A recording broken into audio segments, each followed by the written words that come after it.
Hello guys, welcome to mister club Hindi tarot. Thank you so much for being here.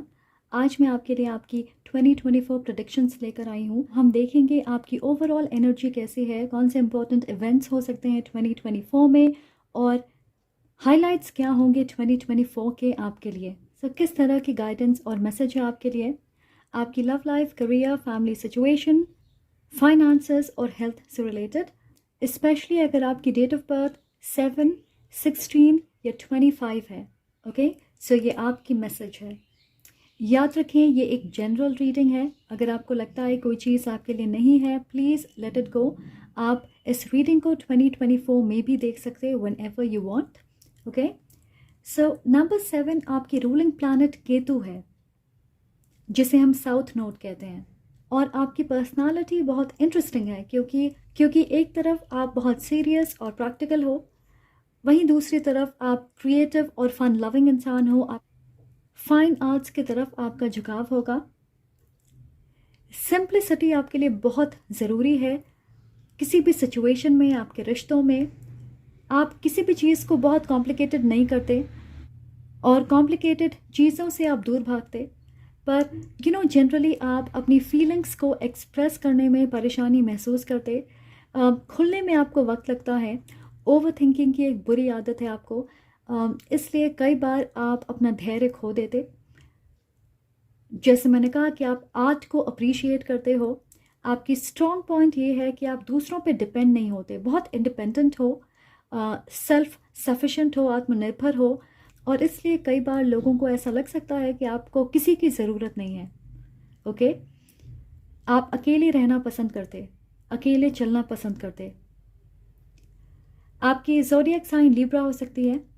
Alright, तो मैं आपकी energy से connect करूंगी और कुछ चैनल्ड गाइडेंस मैसेज है आपके लिए 2024 से रिलेटेड, उसकी बात करेंगे। ओके, मुझे लगता है कि किसी के साथ आप बहुत अच्छी केमिस्ट्री शेयर करते हो, पर आप उस कनेक्शन को डाउट कर रहे हो। पर मैं सुन रही हूँ कि इस इंसान के दिल में आपके लिए सच्ची फीलिंग्स हैं। हो सकता है ये आपसे प्यार करते हैं और आपकी लाइफ का हिस्सा बनना चाहते हैं। ट्रू लव, सोलमेट वाली एनर्जी है, पर कुछ हुआ है आपके बीच। आप सेपरेशन में हो सकते हैं, ये एक ऑन एंड ऑफ सिचुएशन हो सकती है, या आपके बीच किसी तरह की मिसअंडरस्टैंडिंग हुई है, जिसकी वजह से आप इस रिश्ते को डाउट कर रहे हो। पता नहीं इस वक्त आप साथ क्यों नहीं हो। ऐसा लग रहा है कि आप ब्रेक ले रहे हो इस रिश्ते से, या एक्सटर्नल फैक्टर्स की वजह से इस वक्त आप साथ नहीं हो। यूनिवर्स आपको फिलहाल एक दूसरे से दूर रख रही है। मैं सुन रही हूँ राइट पर्सन रॉन्ग टाइम। दूसरी मैसेज है कि मैं वाइट फेदर्स देख रही हूँ। तो हो सकता है आप अपने रास्ते में या अपने आसपास वाइट फेदर्स देखोगे, इस तरह की फेदर। ओके, और ये आपके लिए एक साइन होगी कि स्पिरिट आपको गाइड कर रहे हैं। किसी खास सिचुएशन में डिवाइन टाइमिंग का इंतज़ार हो रहा है, क्योंकि आप या जिनसे आप कनेक्टेड हो वो फ़िलहाल किसी और चीज़ में फोकस्ड हैं। ओके, अपने लाइफ के एक दूसरे हिस्से पे फोकस्ड हैं, या फ़िलहाल उनकी लाइफ में कुछ चीज़ें हैं और वो उनकी प्रायोरिटी है, या फिर ये आपके लिए भी हो सकता। मुझे ऐसा लग रहा है कि आप दोनों में से एक इंसान फाइनेंशियली स्टेबल नहीं है, और वो इंसान फाइनेंशियल स्टेबिलिटी पे काम कर रहे हैं। एक और चीज़ मैं सुन रही हूँ कि किसी इंटरव्यू या एग्ज़ाम में आपको रिजेक्शन का सामना करना पड़ सकता, पर मुझे लगता है इसकी वजह से आप ज़्यादा सीरियस हो जाओगे अपने फ्यूचर, अपनी काम, अपनी पढ़ाई को लेकर। ओके, अपने करियर, अपने प्रोफेशन को लेकर, अपनी हेल्थ और करियर के मामले में बड़े इम्प्रूवमेंट्स आप देखोगे। आप में से कुछ लोग, मुझे लगता है कि ज्वेलरी खरीदेंगे, या फिर आप गोल्ड में इन्वेस्ट करोगे। मे बी आप अपनी जॉब या पढ़ाई के लिए किसी दूसरी कंट्री में मूव करोगे। ओके, तो चलिए अब देखते हैं कि आपके कार्ड्स क्या कहते हैं फॉर माय नंबर 7।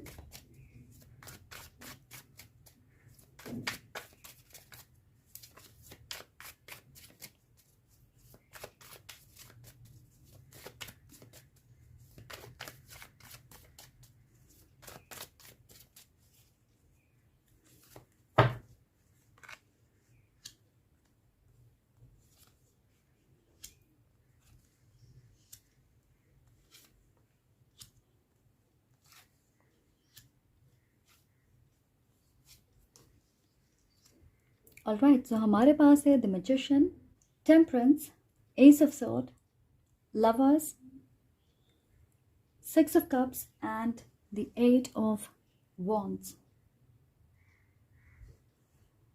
मुझे लगता है कि इस साल आप मैजिक क्रिएट करना चाहोगे और आपको पता है कि सिर्फ आप ये कर सकते। मैं देख रही हूँ इन्फिनिटी सिंपल, तो मुझे लग रहा है कि आप अपनी डेस्टिनी की तरफ बढ़ रहे हो या आप अपनी लाइफ में बैलेंस लाने की कोशिश कर रहे हैं। ऐसा लग रहा है कि आप दो चीज़ों को कंबाइन कर रहे हो कुछ धमाकेदार क्रिएट करने के लिए। अब यहाँ पे चैलेंज ये है कि ये दोनों एनर्जीज बहुत अलग हैं, जैसे मैस्कुलिन और फेमिनिन एनर्जी के बीच का तालमेल। आपके पास रिसोर्सेज हैं, स्किल है, स्ट्रैटेजी है, समझदारी है, सब है जिसका इस्तेमाल करके आप इन दो चीज़ों को आसानी से एक साथ ला सकते। मैं ये भी सुन रही हूँ कि अगर आप ये काम शांति से करोगे तो ज़्यादा सफल होंगे, तो अपने प्लान्स को बहुत सारे लोगों के साथ शेयर ना करें। मुझे स्ट्रांगली ये भी लग रहा है कि आप हील कर रहे हो या आप कॉन्स्टेंटली इनर वर्क कर रहे। आप वापस से अपने हायर सेल्फ, अपनी पावर के साथ कनेक्ट कर रहे। आप बहुत अच्छे से बैलेंस कायम कर सकते हैं किसी सिचुएशन में या डिप्लोमेटिकली उसे हैंडल कर सकते हो। यस, मुझे लगता है कि मैं देख रही हूँ कि आप बीच का रास्ता ढूंढ लोगे कि हो सकता है 2 सालों से आप सिर्फ एक चीज़ पे फोकस्ड होंगे। ओके, जैसे या तो आप अपने मैस्कुलिन एनर्जी से ज़्यादा कनेक्टेड थे और उस जगह से ऑपरेट कर रहे थे, या फिर आप अपनी फेमिनिन एनर्जी से बहुत कनेक्टेड थे। अब आप इन दोनों को कंबाइन करोगे और ज़्यादा पावरफुल महसूस करोगे।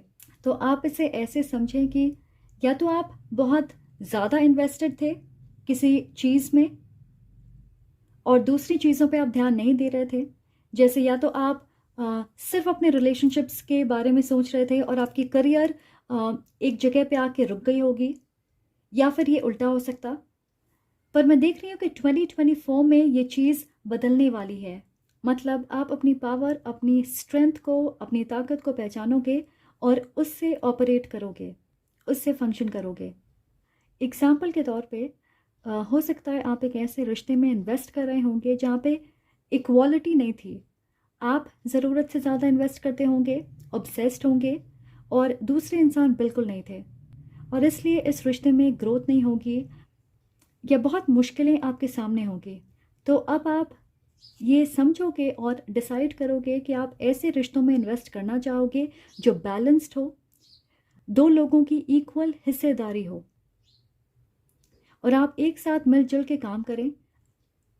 अपने रिश्ते को आगे लेकर जाना सिर्फ एक इंसान की जिम्मेदारी ना हो। ओके, हमारे पास है lovers. Wow, divine masculine and divine feminine coming together. आप अपने सोलमेट के साथ यूनियन में आ रहे। आप में से मेजॉरिटी एक लॉन्ग टर्म रिश्ते में होंगे, एक लविंग वेल बैलेंस्ड पार्टनरशिप। आप कमिटमेंट की ओर बढ़ोगे या आपकी शादी फिक्स हो सकती, लव मैरिज हो या अरेंज। मुझे लगता है कि आप एक रिलेशनशिप में होंगे। आप में से 20% लोगों के लिए ये रियूनियन लग रही है। आप किसी को पहले से जानते हो और दोबारा आप उनके साथ कनेक्ट करोगे, या फाइनली कोई आपको चूज़ कर रहा है या आप उन्हें चूज़ कर रहे। आप दोनों पहले कनेक्ट कर चुके हो एक बार। मे बी आपके क्रश हो सकते हैं या शॉर्ट टर्म कनेक्शन हो सकती है, पर अब ऐसा लग रहा है कि आप दोबारा कनेक्ट करोगे और ये रिश्ता ग्राउंड होगा। एक लॉन्ग टर्म रिश्ते की शुरुआत हो सकती। दूसरी बहुत इंपॉर्टेंट चीज़ मैं देख रही हूँ कि आपकी थ्रोट चक्र एक्टिवेट होगी, जिसका मतलब है कि आपकी कम्युनिकेशन लोगों के साथ स्ट्रॉन्ग होगी। आप अपनी ज़रूरतों के लिए, अपने हक के लिए आवाज़ उठाओगे। आप दूसरों को खुश करने के बजाय वो करोगे जो सही है।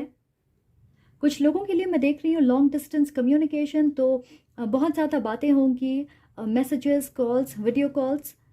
किसी के लिए मैं सुन रही हूँ कि लीगल कागजात, जैसे बैंक के papers, contract papers, job offer letter, property के पेपर्स। पता नहीं, मैं सुन रही हूँ कि लीगल डॉक्यूमेंट्स की आपको ज़रूरत पड़ेगी। तो उसे संभाल के रखें। ओके, मुझे नहीं पता ये किसके लिए है। जून या जुलाई में आपको इसकी खास ज़रूरत पड़ सकती है। मैं सुन रही हूँ कि पॉजिटिव खबर, किसी तरह की इन्फॉर्मेशन या सच्चाई इस साल स्पेशली एग्जैक्टली उस वक्त आप तक पहुँचेगी जब आपको इसकी सबसे ज़्यादा ज़रूरत होगी। तो अपनी आंखें और कान खुले रखिएगा। ओके, मैं ये भी कहना चाहूँगी कि आपको डिवाइन गाइडेंस भी मिलेगी, स्पेशली लिखित रूप में। जैसे आप कोई किताब पढ़ रहे हो और वो बहुत इंस्पायरिंग होगी आपके लिए, उसकी वजह से आपके अंदर बदलाव हो सकती है। हो सकता है कोई कोट है या कोई आर्टिकल आपने पढ़ा, मे बी एक वर्ड हो सकती है या एक मैसेज है जिसे आप बार बार देखोगे। So please keep that in mind. Number 6, 7 और 8 आपके लिए इम्पोर्टेंट डेट हो सकते हैं। जून, जुलाई और अगस्त आपके लिए इम्पोर्टेंट महीने हो सकते। ओके, तो ये थी आपकी ओवरऑल एनर्जी 2024 में, कुछ message and guidance. I wish 2024 आपके लिए बहुत सारी खुशियाँ और समृद्धि लाए। So good luck to you. और अगर आप इस रीडिंग से रेजोनेट करते हो, अगर आप इसे क्लेम करना चाहते हो, तो लाइक करें, एक orange heart emoji comment section में लिखें। और अगर आप नए हैं तो इस चैनल को सब्सक्राइब करना ना भूलें। Become a part of this amazing community. I am sending lots of love and light to you. Take care.